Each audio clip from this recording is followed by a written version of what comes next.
ഏയ്, എല്ലാ പിള്ളേരും കോളേജിൽ പോകുന്ന പരീക്ഷ എഴുതാനാ. ഈ നാട്ടിൽ ചില പെൺപിള്ളേര് പരീക്ഷ എടുക്കുമ്പോ മുലക്കുപ്പി അന്വേഷിക്കില്ല പണി. എടോ, തന്റെ ഒരു കാലേ പൊട്ടിയിട്ടുള്ളൂ, അടുത്ത കാലും കൂടി. അവരോടൊന്നും സംസാരിക്കാൻ നിൽക്കണ്ട, നമുക്ക്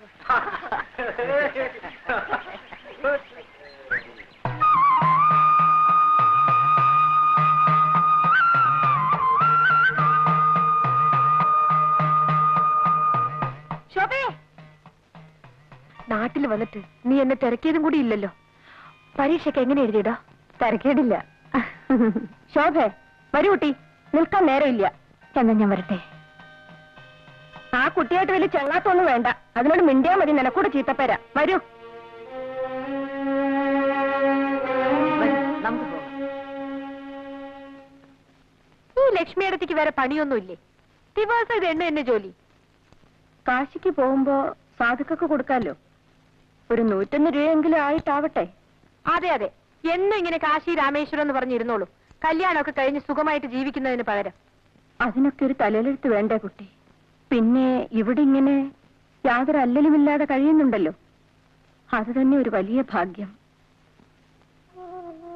നിനക്കറിയില്ല, തറവാട് ഭാഗം വെച്ചപ്പോ എനിക്ക് 16 വയസ്സാ. ഒരു വസ്തു അറിയില്ല. എല്ലാരും കിട്ടിയതും വാങ്ങി അവരവരുടെ വഴിക്ക് പോയി. ലക്ഷ്മിയടത്തേക്ക് മാത്രം ആരും ഉണ്ടായിരുന്നില്ല. അമ്മയില്ല, അച്ഛനുമില്ല.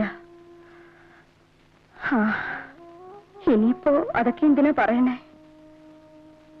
നിന്റെ അമ്മയില്ലാന്ന് വെച്ചാ ഇന്ന് ഞാൻ ഉണ്ടാവായിരുന്നില്ല.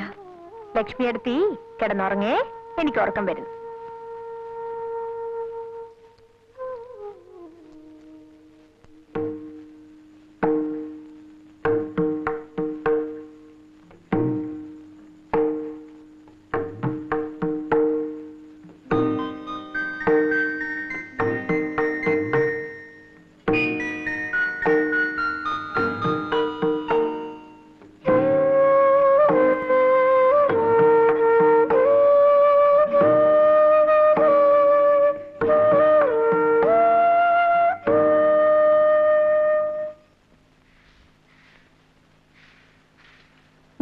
അരി തീരാറായിരിക്കണോ?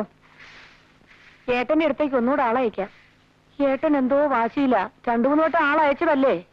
അമ്മാവരെന്തിനാ ഇക്കാര്യത്തിൽ വാശി പിടിക്കുന്നത്? നമ്മുടെ കൃഷി എന്നുള്ളത് നമുക്കല്ലാതെ പിന്നെ ആർക്കാ? തരാൻ പറയണമ്മേ. നിന്നോട് ചോദിച്ചില്ല. കുട്ടികളെ പോലെ സംസാരിച്ചാ മതി കേട്ടോ. എന്റെ ഗുരുവായൂരപ്പ, ഏട്ടൻ ഇങ്ങനെ തുടങ്ങിയാ നമ്മൾ എന്താ ചെയ്യാ?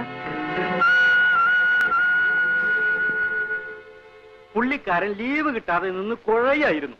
അവസാനം ഞാൻ അങ്ങ് പൊക്കിയെടുത്തോണ്ട് പോന്നു. ഇതാണോ ക്യാപ്റ്റൻ? ഇച്ചിരി കൊമ്പമീശ കൂടി ആകാമായിരുന്നു. നോക്ക്, അമ്മാവുണ്ട്. വാ. പണ്ടത്തെ കാലത്ത് മിലിറ്ററി എന്ന് പറഞ്ഞാൽ പേടിയാ. മിലിറ്ററിക്കാരന്റെ കൂടെ പെണ്ണിനെ അയക്കില്ല. അന്നൊക്കെ ഒരു പട്ടാളക്കാരന്റെ ജാതകം കൊണ്ട് കൊള്ളാവുന്ന ഒരു തറവാട്ടിൽ കയറി ചെല്ലാൻ ഞാൻ പേടിച്ചിട്ടുണ്ട്. ഇപ്പൊ പിന്നെ അല്ല, അവിടത്തേക്ക് അറിയാവുന്ന കാര്യം തന്നെയാണല്ലോ. IAS, ഡോക്ടർ, മിലിറ്ററി ഓഫീസർ, ഇതൊക്കെ കഴിഞ്ഞ ബാക്കിയുള്ളവർക്കൊക്കെ ഡിമാൻഡ് ഉള്ളു. ഇതാ കുട്ടി. ഈ ഒരു കല്യാണവും കൂടി അങ്ങ് നടന്നാൽ ഇവിടത്തേക്ക് ഇനി മരുമോളുകെട്ടിയായിട്ട് വേറെ ആരുമില്ല. എന്താ? അതെ. ഞാനിപ്പോ വരാം.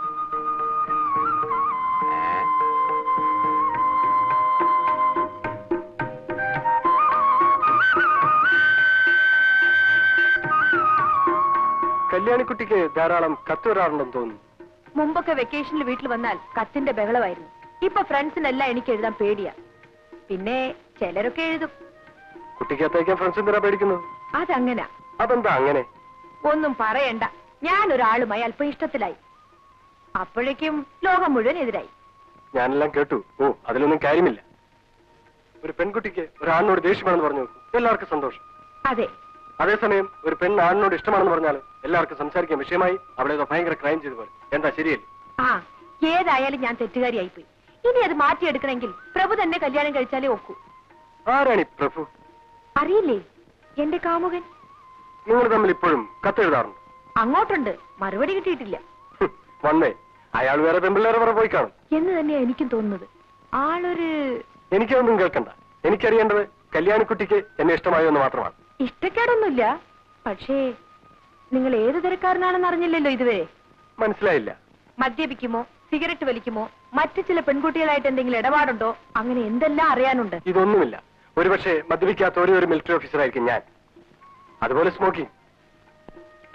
പ്രഭുവിന് ഇതെല്ലാം ഉണ്ട്. കള്ള് കുടിക്കും, സിഗരറ്റ് വലിക്കും, പിന്നെ എക്സ്ക്യൂസ് മീ, ഞങ്ങൾക്ക് പോകാൻ സമയമായി.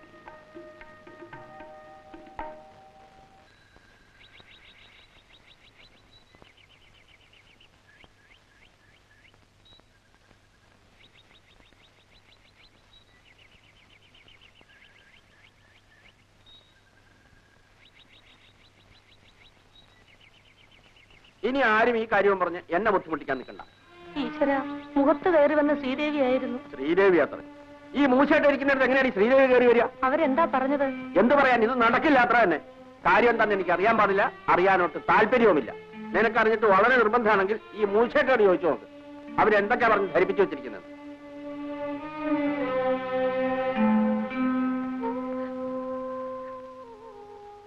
എന്റെ കഴുത്തിൽ താലി കണ്ടിട്ട് കണ്ണടയ്ക്കാൻ എനിക്ക് പറ്റില്ലേ മോളെ. അമ്മേ, ഞാൻ രോഗി. എന്റെ ആയുസ് തീരുകയാണ്. നിന്നെ ഞാൻ ആരുടെ കയ്യിൽ ഏൽപ്പിച്ചിട്ട് പോകും? ലക്ഷ്മിയെയോ? അമ്മ വെറുതെ പരിഭ്രമിക്കാതിരിക്കൂ. അതിന് തക്കവണ്ണം ഇവിടെ ഒന്നും ഉണ്ടായില്ലല്ലോ, ഇല്ലേ? അമ്മേ, എനിക്ക് മിലിറ്ററിക്കാരനെ കല്യാണം കഴിക്കാൻ ഇഷ്ടമല്ലമ്മേ. അതെന്താ? അല്ലെങ്കിൽ ഈ തറവാട്ടിന് എന്തോ ശാപം കിട്ടിയിട്ടുണ്ട്. ഈ തറവാട്ടിലെ പെണ്ണുങ്ങൾക്കൊന്നും ഭർത്താക്കന്മാർ വാഴൂല. അമ്മയ്ക്ക് എന്നെ കിട്ടി, അച്ഛൻ മരിച്ചുപോയി. ലക്ഷ്മിയടത്തിക്കാണെങ്കിലോ അങ്ങനെ ഒരു ബന്ധമേ ഉണ്ടായില്ല. പിന്നെ വല്ല യുദ്ധവും വന്ന് എന്റെ മിലിറ്ററിക്കാരൻ ഭർത്താവ് അങ്ങ് മരിച്ചുപോയാലോ? പിന്നെ പിന്നെ അമ്മ വെറുതെ വിഷമിക്കാതിരിക്കും. അമ്മ ഒന്ന് കിടക്കും. വരൂ അമ്മേ, വാ.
രണ്ടു ദിവസം പോയത് അറിഞ്ഞതേയില്ല. It was so nice.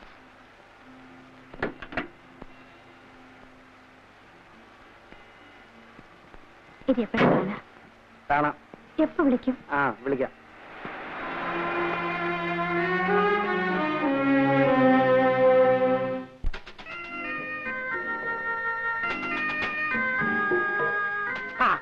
കുഞ്ഞു വന്നോ?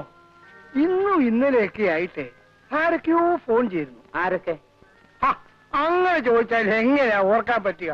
ഒന്നോ രണ്ടോ പേരായിരുന്നെങ്കിൽ എളുപ്പമുണ്ടായിരുന്നു.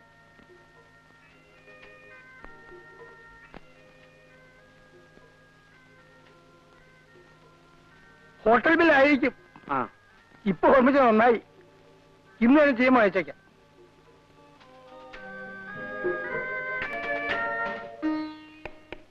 വളരെയധികം സംസാരിക്കണമെന്നുണ്ട്. അതിനുവേണ്ടി ഞാൻ അവിടേക്ക്